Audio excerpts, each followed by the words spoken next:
C'est notre passage de base. Je veux que vous récitez ce verset.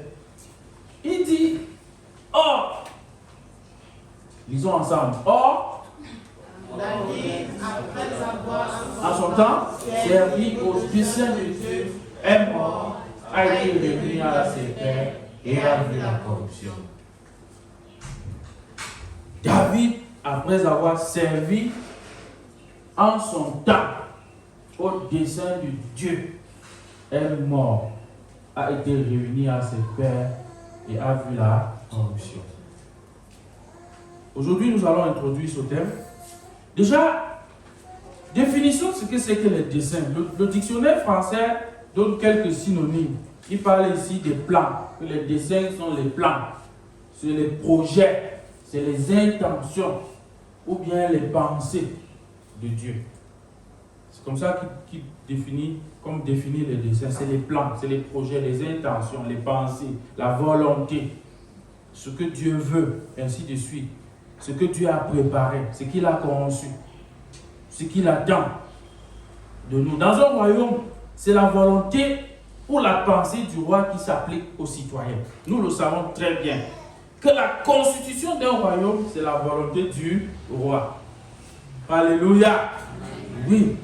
Dans une démocratie, la constitution de la démocratie, c'est la volonté du peuple. Mais dans un royaume, la volonté du roi, c'est ça qui fait la constitution. C'est la volonté du roi, c'est ça la loi fondamentale. Les décrets du roi sont irrévocables et s'appliquent à tous. Quand je dis à tous, je parle au roi lui-même. Dans un royaume, ce que le roi dit, ça n'engage pas seulement les citoyens, ça l'engage lui-même. C'est pour ça que quand vous voyez le roi, un roi prendre un décret, sachez qu'il a mûrement pensé. Parce que lui-même, il ne peut plus, il ne peut pas se substituer à ce décret-là. Ça s'applique à lui. C'est en démocratie qu'un président peut prendre une loi, mais lui, il viole. Les policiers violent les feux de signalisation. Les agents des impôts ne payent pas le péage. En fait, plusieurs.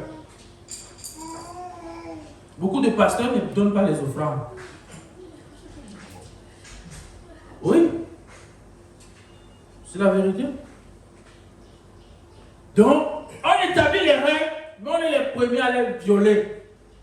Ça, c'est en démocratie. Mais dans le royaume, le roi est le premier observateur. Mais on est quand même toutefois consolé parce qu'il est souvent dit que notre président, quand il voyage, quand il se déplace, il paye toujours le péage.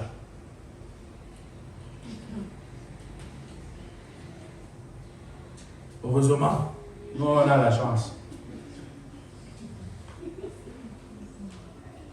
Bon, je sais que tu n'es pas d'accord avec moi, ce n'est pas un problème.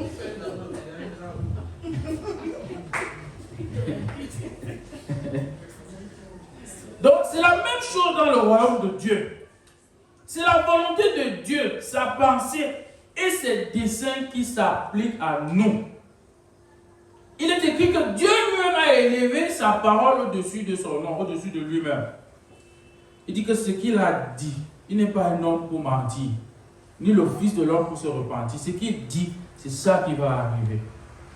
Les citoyens vivent pour accomplir la volonté du roi. Le roi Dieu ici, et sa volonté, c'est sa parole. Sa parole est certaine. Donc, Dieu, lorsqu'il a créé l'homme, il avait au préalable conçu des projets ou des desseins pour lui. Dans Genèse, le chapitre 1, au verset 26, avec la version du second, Dieu dit, faisons l'homme à notre image, selon notre ressemblance. Et qui domine sur les poissons de la mer, sur les oiseaux du ciel, sur le bétail, sur toute la terre et sur tous les reptiles qui rampent sur la terre. Il précise sur toute la terre parce qu'il ne parvient pas à tout citer. Parce que la terre est pleine. Sur toute la terre, pardon, que l'homme domine sur toute la terre. Alléluia. Donc Dieu crée l'homme à son image, à sa ressemblance, pour accomplir son projet. Il faut noter que le projet de Dieu est d'étendre son son règne sur la terre par l'intermédiaire de l'homme. Voilà la vision de Dieu. Au-delà de tout ce qu'il fait, il veut que son règne s'étende sur la terre et que l'homme qu'il a créé à son image et à sa ressemblance soit celui-là qu'il utilise pour étendre son règne. Donc Dieu veut que son règne s'étende là où tu te trouves, dans ton quartier. Donc ne ferme pas ta boutique au 10e arrêt pour aller évangéliser à Manguier. Évangélise au 10e arrêt. Ne ferme pas ta boutique au 10e arrêt pour dire que le pasteur a organisé la sortie d'évangélisation à Essos. Non. Évangélise au 10e arrêt. Celui qui a Essos, qu'il évangélise à Essos. Jusqu'à ce que maintenant, Dieu l'envoie ailleurs et ainsi de suite. Selon la pensée de Jésus, Jérusalem est la priorité. C'est pour ça que Jésus lui-même, il répond dans Matthieu le chapitre 15 à la femme grecque d'origine, à la femme syro-phénicienne d'origine grecque.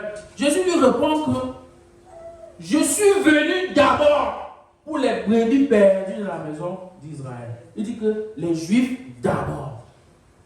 Et la femme lui dit que je n'en disconviens pas. Mais généralement, quand les enfants mangent, il y a les miettes qui tombent de la table. Et les petits chiens mangent aussi les miettes là, parce que le père des enfants, c'est le maître des chiens.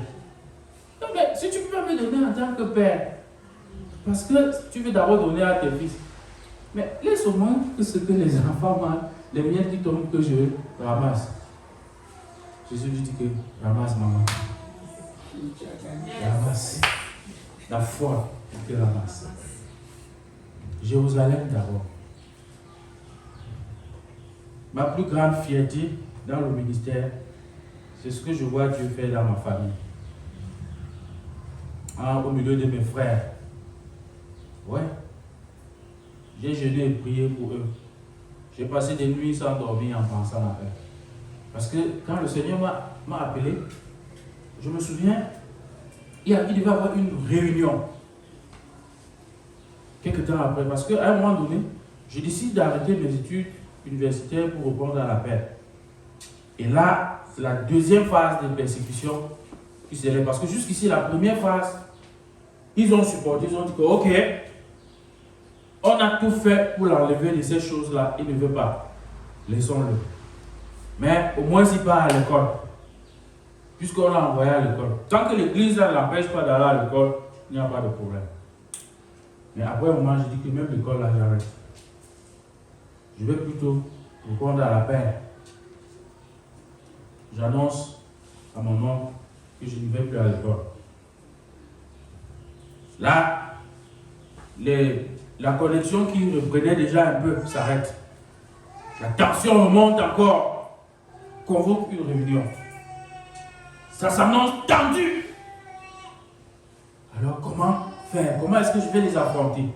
C'est quand même ma famille, c'est mon sang, comme on a l'habitude de dire. Donc ça fait mal là quelque part.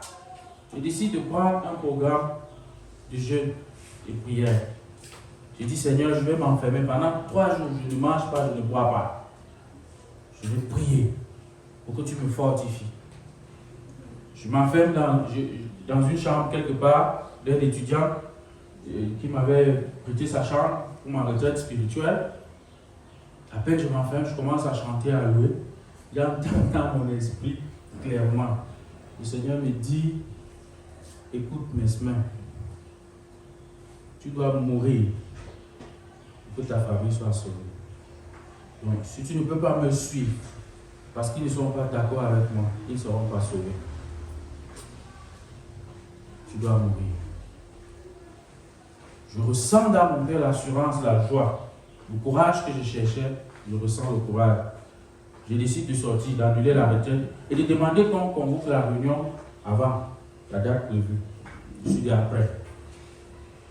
Effectivement, mon oncle dit ok, retournons. Quand j'arrive là-bas, je leur ai dit écoutez, moi j'ai décidé de servir Dieu. Il n'y a pas de débat. Mon oncle me dit, ok, comme tu veux servir Dieu, oublie-nous. Parce que c'est pas pour ça qu'on t'a envoyé à soi. Oublie-nous. Et demain, si je rentre ici, je te trouve chez moi, tu ne vas pas me reconnaître. Et mon oncle là, il est très doux. Hein? Si tu dis ça, ça veut dire que tu as vraiment fait quelque chose. Et là, je crois que j'avais fait quelque chose. Quand on envoie un enfant à l'école, chaque parent, vous savez, pour les Africains, le crayon, c'est ce que le colon nous a fait savoir. Allez fréquenter pendant que moi je désespoir. Mais l'école est bien. Parce que quand je dis ça, il y a des gens qui vont dire que mais toi tu me forces à aller à l'école, non? Oui, c'est une bonne chose, ça t'ouvre l'esprit. Moi j'avais déjà fréquenté une grande quantité quand même. Et jusqu'aujourd'hui je continue à fréquenter par la grâce de Dieu. Alors, dès que j'ai vu 11h, je suis parti. Parce que midi approchait. J'avais d'abord reçu les premiers coups avant, je ne voulais pas encore recevoir, donc je suis parti. Et je me suis retrouvé seul. Toute la famille. Pas de contact. Et pendant tout ce temps, je disais à Dieu, je ne veux pas souffrir comme ça pour rien. Il faut que ce que tu as dit se réalise. Et à partir de ce jour, je lui ai dit, je te choisirai toujours avant ma famille. Je dis que je te choisirai toujours. Quand j'ai commencé à revenir dans la famille, quand on programmait une réunion familiale le dimanche, je leur disais que je ne viens pas à l'église. Parce que j'avais pris l'engagement que je choisirais toujours Dieu avant vous. Je me souviens un jour, ma mère s'est indignée que ce qu'elle a fait, c'est que tu ne peux pas manquer même un seul dimanche. Je dis que maman, le dimanche là que Jésus peut revenir. Il faut faire qu'il me trouve à l'église. Et après, ils ont accepté. Mais aujourd'hui, je vois le fruit. J'ai eu le privilège hier de venir le quatrième de mes petits frères. Vraiment, je tiens à rendre grâce à Dieu. Parce que ça n'arrive pas aussi facilement. Le quatrième que j'ai amené dans la foi avec mon épouse, encadré, et le dernier, on a eu le privilège de le bénir. Dieu d'abord. Alléluia. C'est ce que nous allons comprendre ici. Notre vie est médiocre, notre vie est basse, notre vie, je dirais même laide. On se bat trop. Parce qu'on ne veut pas laisser Dieu, on ne veut pas lutter avec Dieu. On doit lutter avec Dieu contre nous, pas contre lui. Je n'ai pas dit lutter contre Dieu, mais lutter avec Dieu comme notre partenaire. Alléluia. Donc, l'homme n'a pas été créé au hasard, mais plutôt avec un but spécifique. Et tout au long de l'histoire, Dieu a toujours travaillé afin que l'homme retourne à sa position, à l'accomplissement de son dessein, de son projet. Dans le psaume 33, le verset 11, le psalmiste chante en disant « Les desseins de l'Éternel subsistent à toujours, et les projets de son cœur de génération en génération. » L'une des choses que Dieu veut nous amener à comprendre pendant ce moment, c'est que nous puissions identifier, localiser, comprendre ces desseins et travailler à les transmettre à la prochaine génération. Alléluia. Moi, je rêve que mes enfants soient pasteurs. Oui. Je rêve qu'ils soient pasteurs.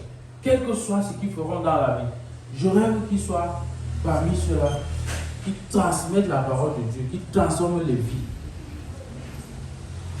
Pas qu'ils soient religieux, mais des vrais pasteurs, des vrais hommes de Dieu, hommes comme femmes,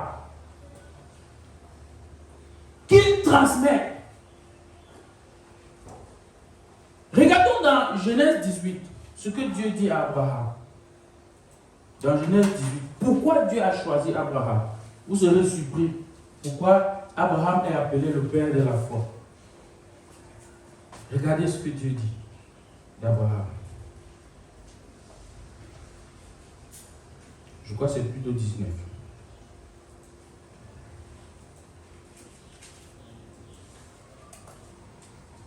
Non, c'est 18, pardon. Je retrouve le verset. As-tu verset 17? On avait la version plus seconde. Alors, l'Éternel dit, cacherai-je à Abraham ce que je vais faire?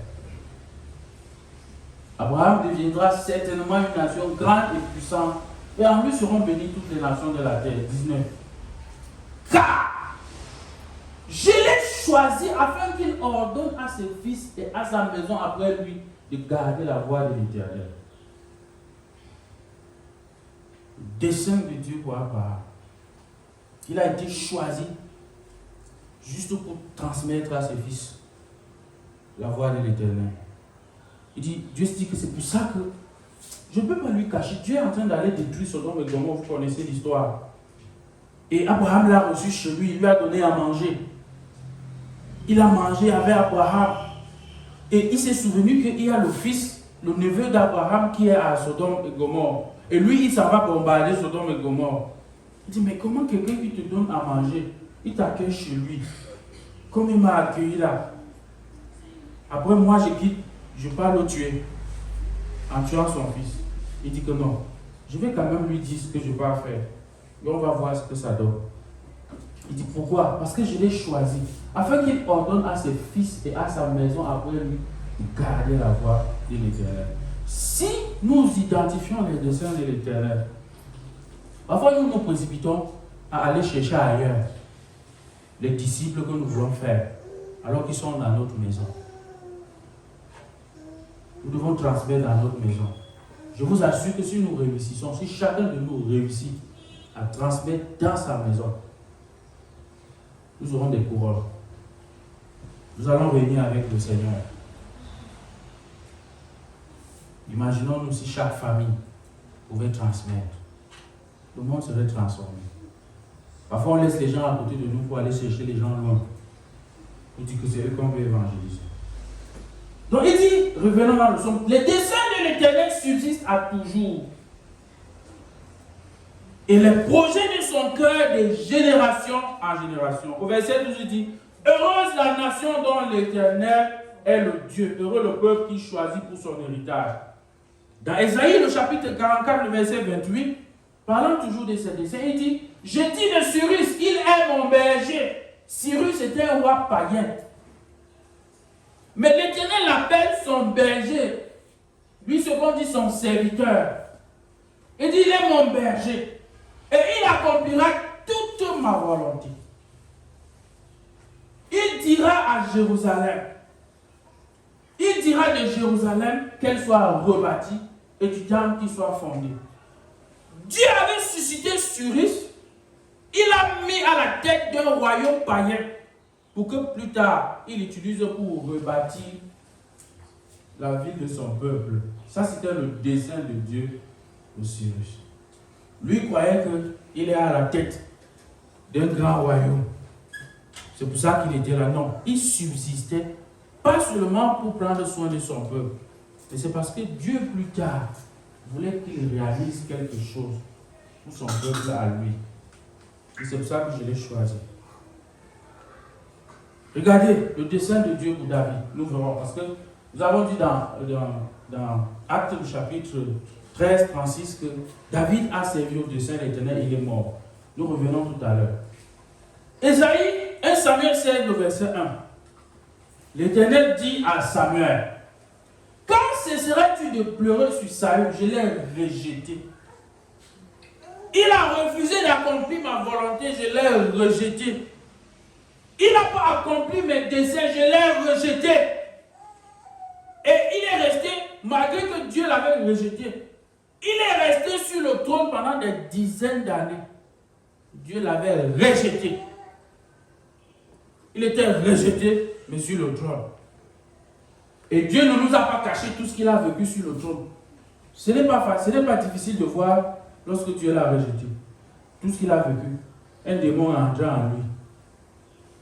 Vous imaginez un peuple avec un roi possédé.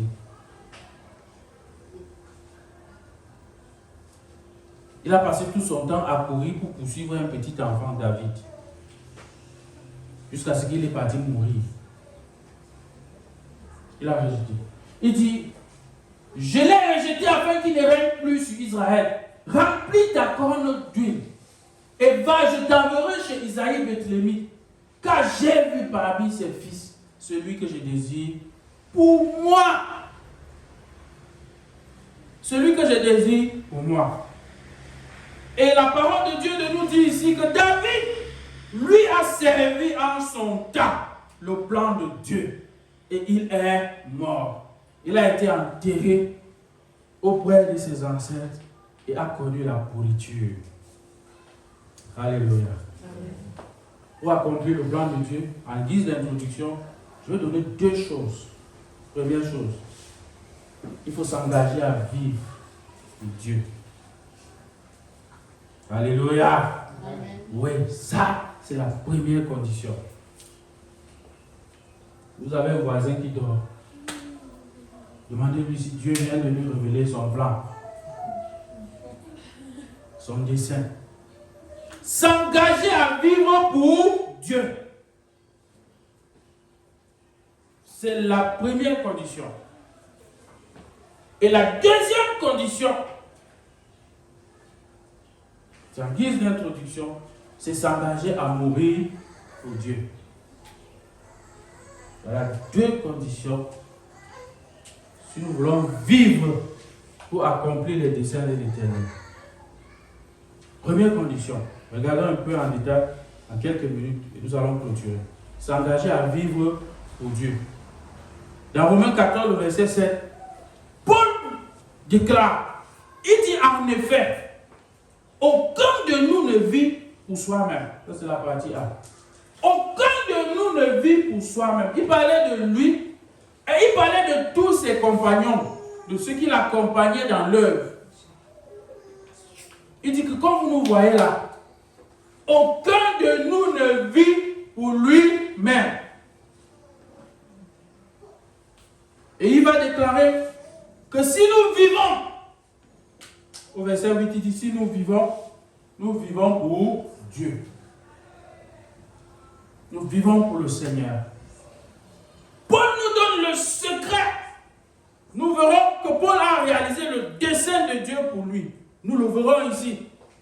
Mais il nous donne ici le secret. Il dit, pour qu'il réalise le dessein de Dieu pour sa vie, il a d'abord décidé de vivre pour Dieu. Et non pour lui-même. Il dit que ces choses qui étaient pour lui un gain, il a regardé ça comme la boue. Parce qu'il voulait gagner Dieu. Il a regardé ça comme une perte. Nous le verrons. Alléluia. Donc David, à son temps, a vécu non pas pour lui, mais pour servir le dessein de Dieu. Nous verrons aussi la vie de David. Vous voyez que c'est riche et c'est long. Je remercie Dieu parce que il y a beaucoup de prédicateurs ici. Donc je ne vais pas mourir ici. Là. Alléluia. David dans son temps, c'est une déclaration plate, indiscutable.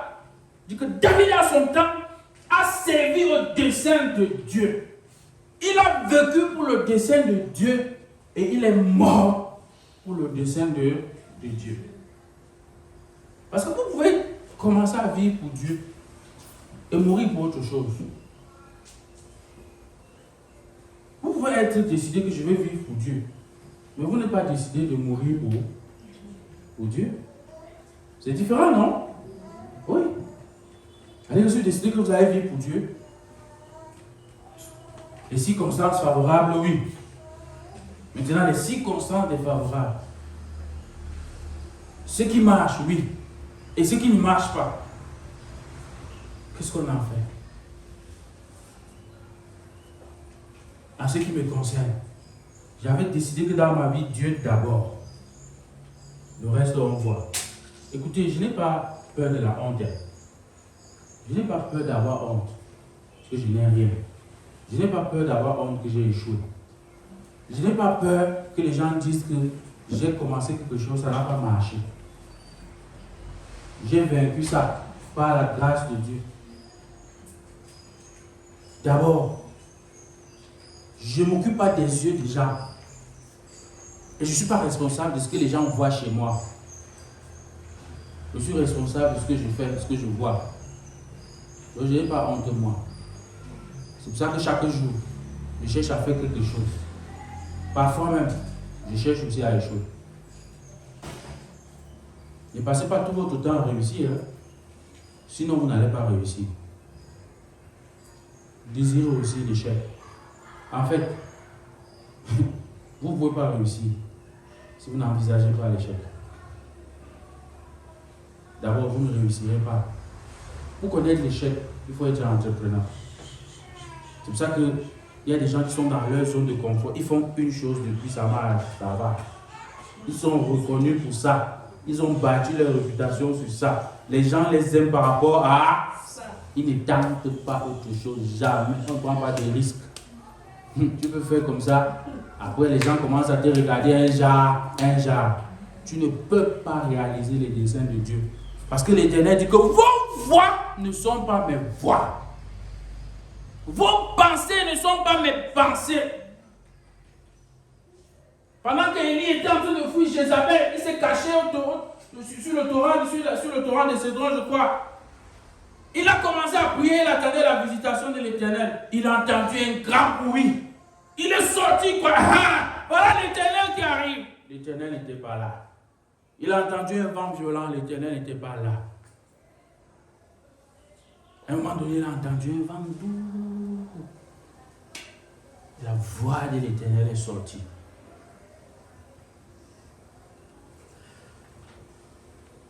Ne te laisse pas impressionner par les choses qui brillent.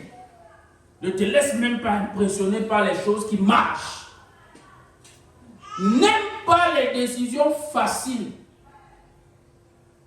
Engage-toi à prendre une décision sur des choses difficiles. Vous savez, les décisions les plus faciles, c'est abandonner lorsque ça ne marche pas. Rassure-toi que tu as donné le meilleur pour que ça marche. Et que la décision même d'abandonner soit une décision difficile. Et quand tu l'as prise, tu sais que ce n'était pas facile à prendre. Mais j'ai eu le courage de prendre. Parce que d'autres, abandonner est difficile. Ils préfèrent donc rester, mourir. Parce que abandonner là, c'est difficile.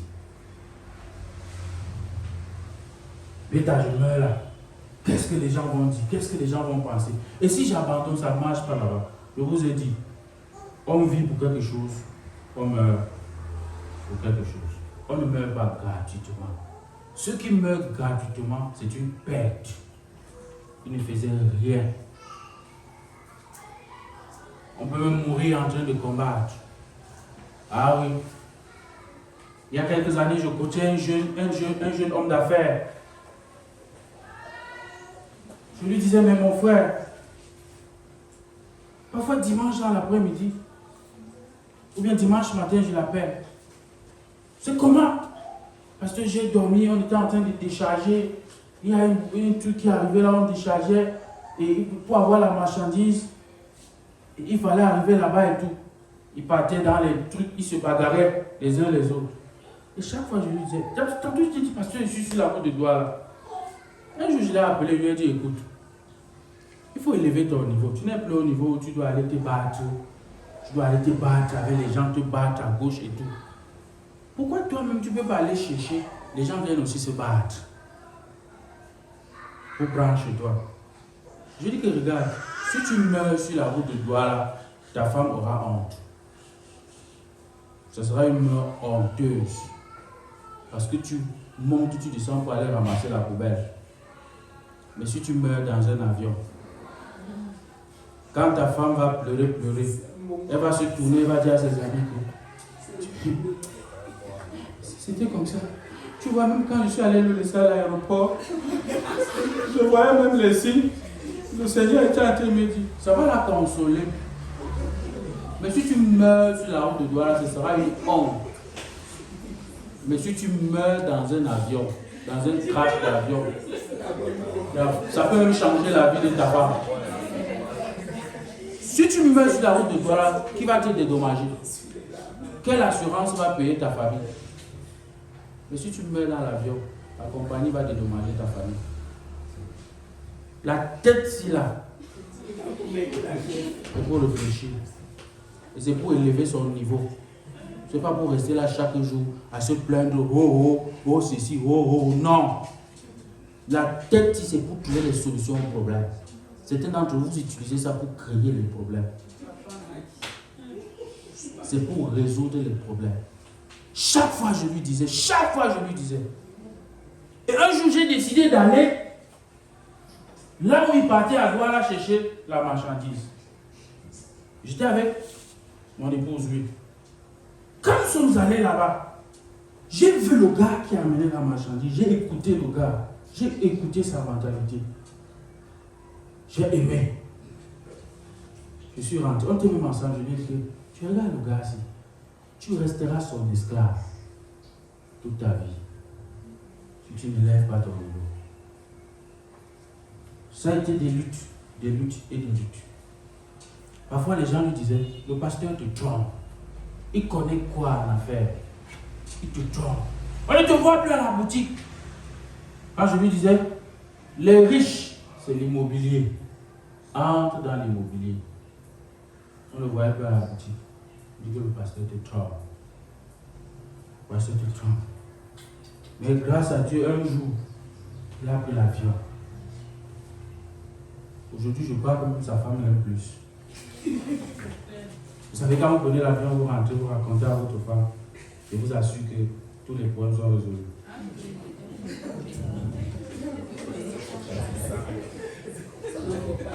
Prenez un peu l'avion, vous allez voir. Pendant que vous allez prendre l'avion, votre femme qui ne parlait plus de vous là, tout le quartier sera au courant. Allô? Tu disais que mon mari n'est pas là, non? Il a pris le vol l'autre jour là. Non, il va faire juste un mois, il va revenir. Il va revenir. Je te dis même ça là parce que c'est pas facile de rester sans lui. Non, c'est pas ce qu'elle voulait dire. Elle voulait dire que son frère. C'est tout. On vous connaît. Quand j'étais à l'école publique, j'étais fiancé à Nassadi. J'ai passé tout le temps à dire aux gens que tu connais le frère Mesmer, c'est mon fiancé. Tu connais le frère Mesmer, c'est mon fiancé. Tu connais le frère Mesmer, c'est mon fiancé. C'est là où j'ai commencé à comprendre ça.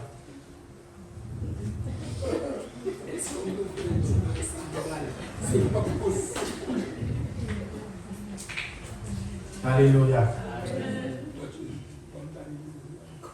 Il dit, c'est Dieu lui-même qui a choisi David.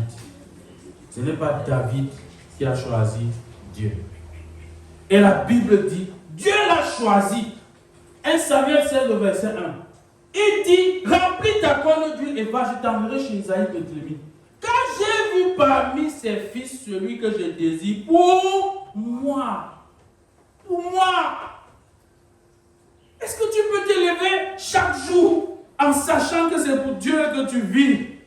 En sachant que si tu es, j'ai entendu une expression en France, on appelait quelqu'un le commercial de Dieu. On dit que c'est parce qu'il est très bon, il peut te convaincre d'acheter même un produit qui est gâté. Est-ce que tu peux devenir le de Dieu, l'homme d'affaires de Dieu, le policier de Dieu, l'ingénieur de Dieu, le pasteur de Dieu? Que quand tu vois, c'est que le pasteur ici là, on connaît les pasteurs, celui-ci là, c'est le pasteur de Dieu. Montez, descendez, c'est Dieu qui gouverne sa vie. Est-ce qu'on peut connaître ça de toi? Si tu ne peux pas, tu ne pourras pas réaliser les desseins de Dieu. Dans 2 Samuel, au chapitre 12, voici ce que Dieu dit encore par le prophète Nathan à David lorsqu'il a péché. Au verset 7, et Nathan dit à David, tu es cet homme-là, ainsi parle l'Éternel, le Dieu d'Israël. J'étais oint pour roi sur Israël, j'étais délivré de la main de Saül. Il dit que j'étais moi l'Éternel, c'est moi qui t'ai oint comme roi. Tu m'appartiens. Alléluia. Et c'est pour ça que plus tard, Paul peut venir dire, pendant qu'il est en train de prêcher, que David a effectivement servi ce à quoi Dieu l'avait appelé. Parce que l'histoire de David est connue. C'est Paul plus tard, pendant qu'il prêche, il parle aux Juifs. Il dit que vous connaissez David. Il a servi le dessein de Dieu en son temps. Parce qu'il avait compris que c'est Dieu qui l'avait point. Alléluia. Et Jésus nous disait dans Jean 15, verset 16, il dit, ce n'est pas vous qui m'avez choisi. Alléluia. Est-ce qu'on est ensemble ce matin? Il dit, ce n'est pas vous qui m'avez choisi. C'est moi qui vous ai choisi. Il dit, je vous ai chargé d'aller, de porter des fruits. Et des fruits durables. Alors le Père vous donnera tout ce que vous lui demanderez à mon nom. Il dit à ses disciples, n'oubliez jamais. Je disais hier au mariage que il est plus facile de rencontrer Dieu parce que c'est lui qui vient nous rencontrer. Il est plus facile de donner naissance à un enfant. D'ailleurs, même ceux qui n'ont rien ont les enfants. Les gens ont les enfants n'importe comment. Il suffit seulement que tu glisses quelque part, tu tombes, l'enfant sort. Il est plus facile de gagner de l'argent. Mais je disais que une femme sage, il est difficile de la trouver. C'est pour ça que le proverbe dit que celui qui a trouvé la femme a trouvé le bonheur. Est-ce qu'il y a une femme ici là? Amen. Dis après moi, je suis le bonheur. Je suis le bonheur. Je suis le bonheur. Quand tu sais que tu es le bonheur, tu ne pleures pas parce qu'on t'a barré. Jeune fille. J'ai dit à une de mes filles qui pleurait un jour parce qu'on l'avait barré. Je l'ai appelé, dit que viens ici. C'est normal, c'est humain que tu pleures. Mais arrête, tu as déjà assez pleuré. Dis-toi que c'est lui qui a perdu. Appelle-le même au téléphone. Dis que comme tu m'as barré là, tu as perdu. Ce n'est pas sûr que tu trouveras une femme comme moi. Beaucoup pleurent parce qu'ils savent qu'ils ne peuvent pas dire ça. Parce qu'ils savent qu'elles sont rien. Quand tu sais ce que tu es, tu ne passes pas le temps à courir, tu ne passes pas le temps à supplier. Il y a un temps quand ça ne va pas, tu frappes la main sur la table. Tu dis que traite-moi à ma juste valeur. Parce que moi, je te donne le meilleur de ce que j'ai. Mais quand tu ne donnes pas, généralement, beaucoup de gens qui ne demandent pas, c'est parce qu'ils ne donnent pas.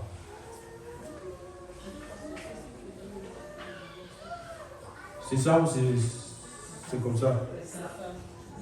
Voilà. Et Paul dit dans le verset 8 de Romains 14 que si nous vivons pour le Seigneur. Deuxième chose, c'est en introduction, on doit couturer.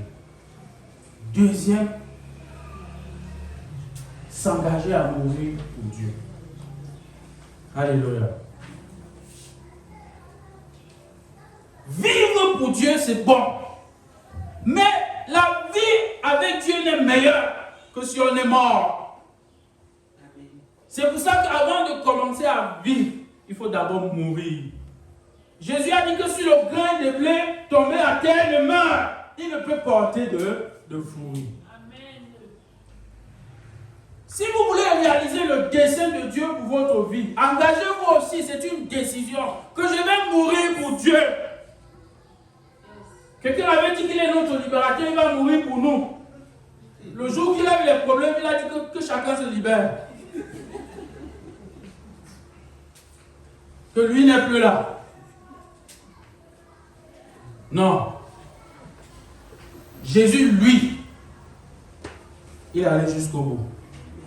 Et il veut qu'on meure aussi pour lui. David a vécu pour Dieu en son temps. Mais il est aussi mort. Revenons dans Acte 13, verset 36. Regardez, la précision est importante. Paul était un gars très sage. Il sait de quoi il parle. Il dit, David a servi son temps le plan de Dieu. Il précise, puis il est mort. David est mort dans le plan de Dieu. Il est mort en servant le plan de Dieu. Il est mort selon le plan de Dieu. Ce n'est pas le diable qui l'a tué. Ce ne sont pas les sorciers de son village. Quand tu es mort, qui peut encore te tuer? Hein? Qui peut te tuer quand tu es mort? Tu as déjà vu qu'on renverse quelqu'un qui est à terre? Notre problème, c'est qu'on est trop debout. C'est pour ça que chaque balle nous touche. Quand tu es à terre, quand ça commence à tirer, généralement, vous ne voyez pas souvent les films, le premier réflexe des gens, c'est quoi? Vous pensez que ça n'enseigne pas, ça ne nous enseigne pas? Pour rester en vie, le premier réflexe, c'est mourir. Si tu regardes, on a souvent vu dans les films, quelqu'un veut mourir, on lui dit que non, couche-toi, il dit que non. Il se lève, il dit qu'il veut montrer que non. C'est l'orgueil. Allez, une balle au cœur. Il est à terre. Il faut mourir. David est mort.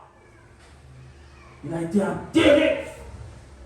Il a pourri selon le plan de Dieu qui dit que tous nous mourrons. Nous allons pourrir. Mais David est mort dans le dessein de Dieu. Donc l'accomplissement du dessein de Dieu nécessite un engagement à mourir pour lui. Cela signifie simplement que quelle que soit la situation ou la condition dans laquelle nous nous trouvons, c'est la pensée ou la volonté de Dieu qui doit prendre le dessus. Alléluia. Amen. Nous devons être engagés non pas seulement à réussir pour Dieu, mais aussi à échouer pour lui. Pourquoi ne pouvons-nous pas échouer pour Dieu? Pourquoi devons-nous seulement réussir? Pourquoi devons-nous assumer Dieu seulement quand tout va bien? Pourquoi ne pouvons-nous pas l'assumer quand tout va mal? Pourquoi? Dieu veut nous assumer avec tout. Il a même fait. Il veut nous assumer avec nos péchés. Vous savez, une année, il y a une dame dans une organisation très connue, que vous connaissez très bien. Son mari était élevé en autorité. Et la dame est tombée dans l'adultère avec un monsieur. Et elle a abandonné son mari pour partir avec son monsieur. C'était connu de tous. Et l'homme qu'on pensait qu'il allait monter jusqu'au sommet de l'administration est plutôt tombé. Et il est resté accroché au Seigneur. On l'a relégué.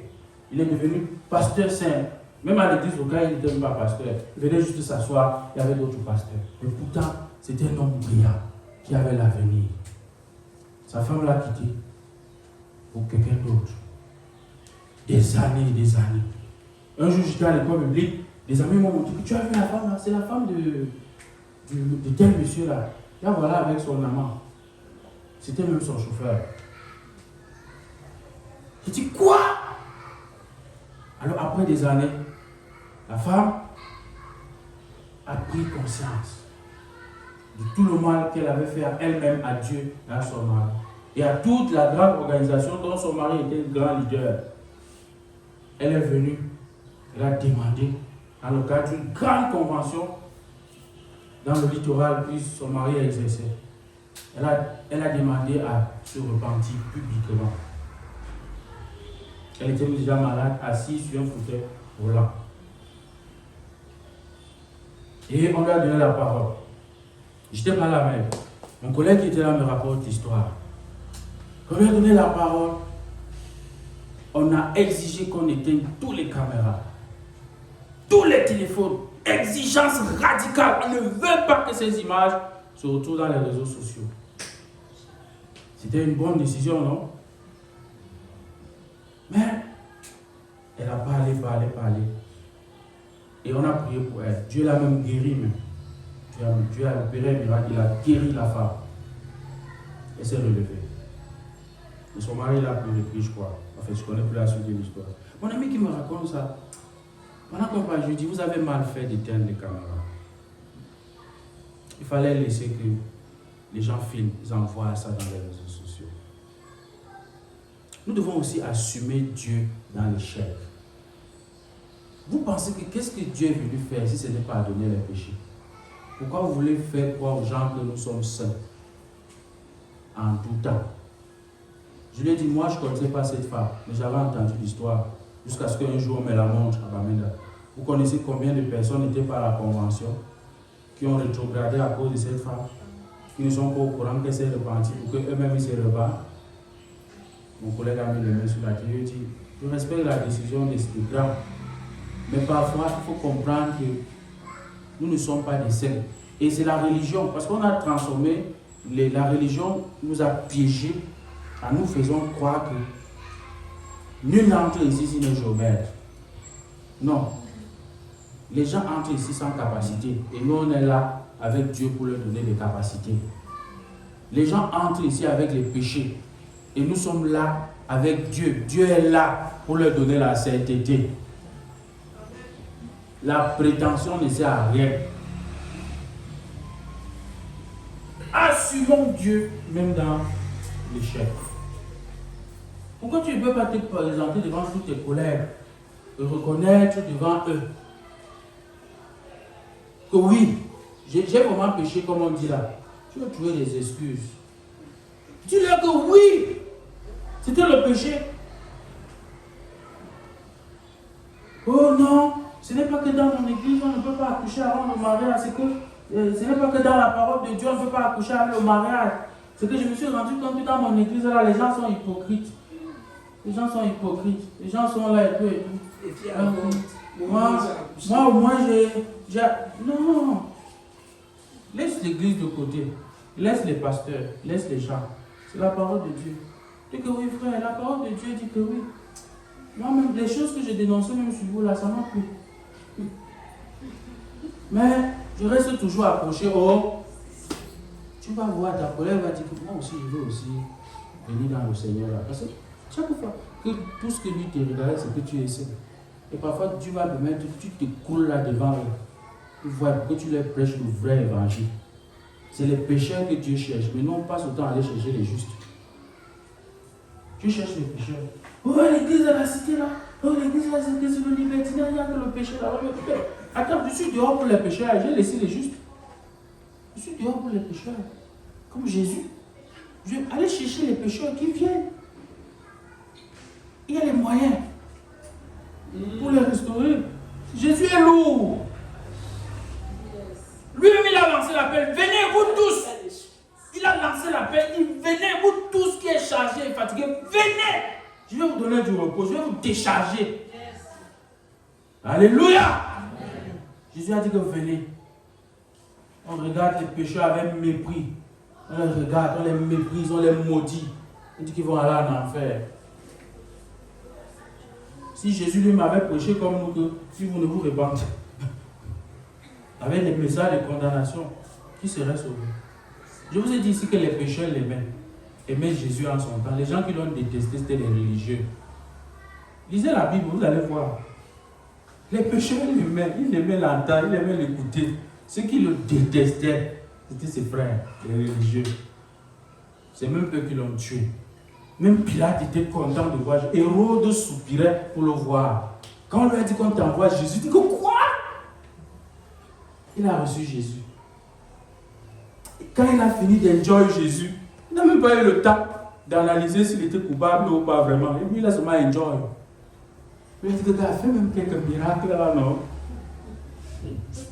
Jésus l'a regardé. Après, il a dit à Pilate que moi, je ne trouve rien sur cet homme. Gérez vos affaires. Moi, je suis femme de lui. Je ne parle pas dans son église, mais je l'aime. Regardez dans les réseaux sociaux combien de personnes ont souhaité leurs condoléances au pasteur Marcelo.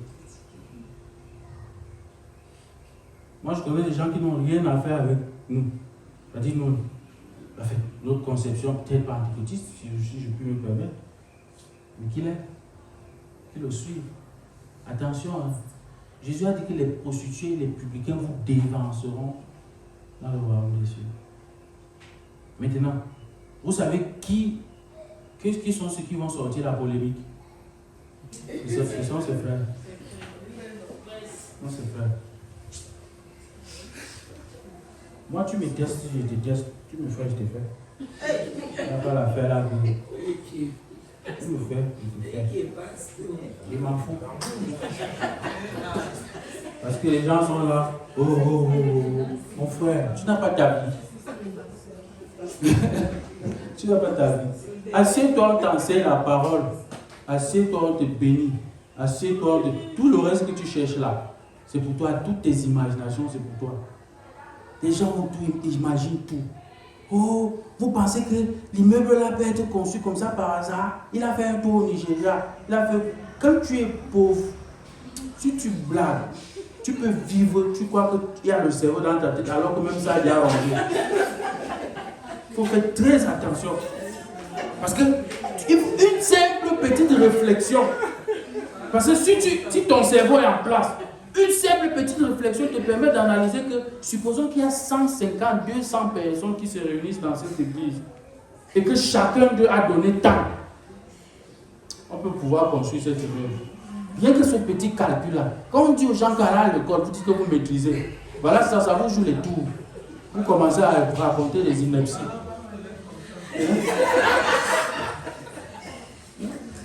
Un simple petit calcul, on m'a dit que il est monté, il est descendu. Attends un peu, qu'est-ce qui ne va pas? Les maths sont tués. Pour dire que Christ est ma vie et la mort m'est un gain. La mort ne doit pas être un obstacle pour accomplir les desseins de Dieu. Il importe de la prendre en considération dans son engagement à vivre pour lui. Si vous avez décidé de vivre pour Christ, prenez en compte aussi de mourir pour lui. Parce que vous ne pouvez pas vivre pour Christ si vous n'êtes pas prêt à mourir pour lui. Alléluia. Ouais. Pour dire que si nous vivons pour le Seigneur. Si nous mourrons pour le Seigneur. Il dit soit donc que nous vivons, soit que nous mourons, nous sommes au Seigneur. Si nous voulons accomplir les desseins de Dieu, nous devons lui appartenir. Que ce soit pour la vie ou pour la mort. Pierre a dit que je ne le connais pas. Quand le temps de la mort est arrivé, quand Pierre a vu la mort, il a dit que si je connais cet homme, que je meurs. Que je meurs. Il dit que je ne le connais pas. La femme lui a dit que tu étais avec lui. Quand je suis venu quand mon ami m'avait invité dans votre église là, c'est toi qui coordonnais. Il dit que moi si là, tu m'as vu dans l'église là, je ne le connais pas. Après, Jésus s'est tourné. Il a regardé Pierre. Il a dit que Pierre, tu dis que quoi? Pierre aurait pu se dresser et dire que je ne te connais pas mal. Laisse ça. Meurs ta mort seul. Ne me mets pas dedans. Pierre dit que hé, Massa, moi je n'étais pas encore prêt à mourir. Mais plus tard, Pierre était prêt. Et il a suivi avec joie. Amen. Alléluia. Amen. Il faut se préparer. Chaque jour, tu dois te poser les bonnes questions. Est-ce que si je vis, c'est pour lui? Est-ce que si je meurs, c'est pour lui? Parfois, certaines personnes, après leur mort, leur cadavre crée plus de problèmes aux gens. Parce qu'ils n'ont pas accepté de mourir. Il faut accepter de mourir pour le Seigneur. Alléluia. Parlant des héros de la foi, la Bible déclare que c'est dans la foi qu'ils sont tous morts. Est-ce que je parle à quelqu'un? Hébreux 11, le verset 13. C'est dans la foi qu'ils sont tous morts, sans avoir obtenu les choses promises. Mais ils les ont vus et salués de loin, reconnaissant qu'ils étaient étrangers et voyageurs sur la terre. Abraham a salué la terre promise, il a vu ça de loin. Dieu lui a dit que tu vas monter sur la montagne, Moïse, autant pour moi. Tu vas aller sur la montagne. Tu vas voir la terre promise. Tu n'entreras pas. Moïse n'a pas passé son temps à dire que je t'ai servi, voilà comment tu me récompenses. Voilà comment tu me récompenses. Voilà comment tu me récompenses. Il est monté comme Dieu avait dit. Et c'est avec joie qu'il a raconté, afin qu'il n'y ait pas de confusion sur sa mort. Moïse a tenu à dire au peuple, écoutez, que personne ne vienne dire que je suis mort pour ci ou ça. Qu'il n'y ait pas de confusion. L'Éternel m'a dit que tu verras, mais tu n'entreras pas. C'est lui qui m'a dit. Donc si vous avez des choses à demander, demandez-lui. Moïse a expliqué calmement. Et c'est pour ça que Dieu l'appelle son ami. Parce qu'un ami reste fidèle. Moïse n'est pas allé raconter autre chose que ce que son ami lui avait dit. Dieu a dit que non, Moïse c'est mon ami. Et lorsque Jésus est venu, c'est Moïse et Élie qui sont allés le rencontrer sur la montagne de transfiguration. Parce que Dieu avait pris ça en compte. Alléluia. Bien-aimés, en conclusion, dans Actes 9, verset 15 à 16, voici ce que le Seigneur disait à Paul. Le Seigneur lui dit, va, il dit à Ananias, car va, j'ai choisi cet homme et je l'utiliserai pour faire connaître mon nom aux autres nations et à leurs rois, ainsi qu'au peuple d'Israël. Je lui montrerai moi-même tout ce qui devra souffrir pour moi. Si nous voulons vivre pour accomplir les desseins de Dieu, notre engagement à vivre pour lui doit s'allier à notre détermination à mourir pour lui. Éphésiens 2, le verset 10 dit en effet, c'est Dieu qui nous a formés. Il nous a créés dans notre union avec Jésus-Christ pour que nous menions une vie riche en actions bonnes, celles qu'il a préparées d'avance afin que nous les pratiquions. Nous entrerons donc dans l'exploration de toutes ces œuvres bonnes que Dieu a préparées d'avance, tous ces desseins qu'il a préparés pour les pratiquer. Dieu ne veut pas qu'on vive une vie religieuse, une vie de routine, une vie au hasard. Dieu veut que ses enfants soient excellents, qu'ils soient bien informés, bien encadrés, que leurs actions soient pragmatiques, claires, qu'ils ne soient pas en train de monter, descendre, emporter partout. Ils montent à gauche, ils montent à droite. Non. Dieu veut avoir des enfants qui savent dire oui, qui savent dire non. Dieu ne veut pas seulement des enfants qui passent le temps à dire oui, oui, oui, oui, oui, oui. Après, demain, quand ça marche, il dit que non. Je disais oui parce qu'on m'a forcé de dire oui. Dieu veut des enfants intègres. Alors pour ça, il faut connaître ce pourquoi vous vivez. Quand vous connaissez ce pourquoi vous vivez et ce pourquoi vous devez mourir, vous êtes bien. Vous êtes en paix avec tous les hommes. Vous allez même marcher avec votre ennemi. Vous lui avez dit non, c'est non. Vous n'allez pas le haïr. Vous n'allez pas détester les gens parce qu'ils vous détestent, parce qu'ils vous calomnient. Vous allez les aimer. Parce que vous savez, là vous êtes en train de partir. Un collègue proche de moi m'a dit un jour, il m'a dit que l'une des choses que j'ai appris chez toi, depuis qu'on marche ensemble, c'est que tu ne te laisses presque jamais distraire. Tu restes toujours focalisé sur l'objectif. Toi, tu regardes toujours l'objectif à atteindre et non tout ce qui se passe à côté. Je lui ai dit que c'est un secret dans le leadership. Quand tu as des objectifs, ne t'occupe pas des paparazzi. Parce qu'il y en aura toujours. Ils vont te distraire. Alors si ça nécessite que tu tombes, pour que l'objectif se réalise, tombe.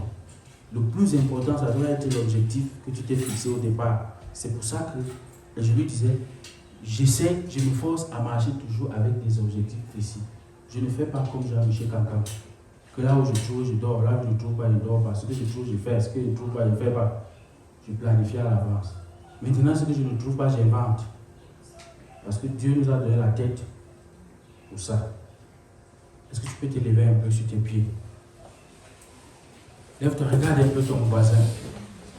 Regarde ton voisin. Dis à ton voisin que quand je vois ta tête là, dis à ton voisin, quand je vois ta tête, il y a des bonnes choses. Des très bonnes choses. Tu dis que, aïe, il y a des bonnes choses dans ta tête. Il y a des belles idées. Il y a des belles pensées. Parle ça à ton voisin. Dis que quand je vois ta tête là, bien formée comme celle-là, formée par Dieu, c'est qu'il y a des bonnes choses. Et c'est pour ça que tu dois vivre. Les choses que Dieu a préparées, que tu les pratiques. Dis que maintenant, voisin, je vais prier pour toi. Et que ces choses se réalisent. Tiens la main de ton voisin et prie pour lui. Prie. Prie qu'il connaisse les desseins de Dieu et les réalise. Seigneur, je prie pour mon voisin.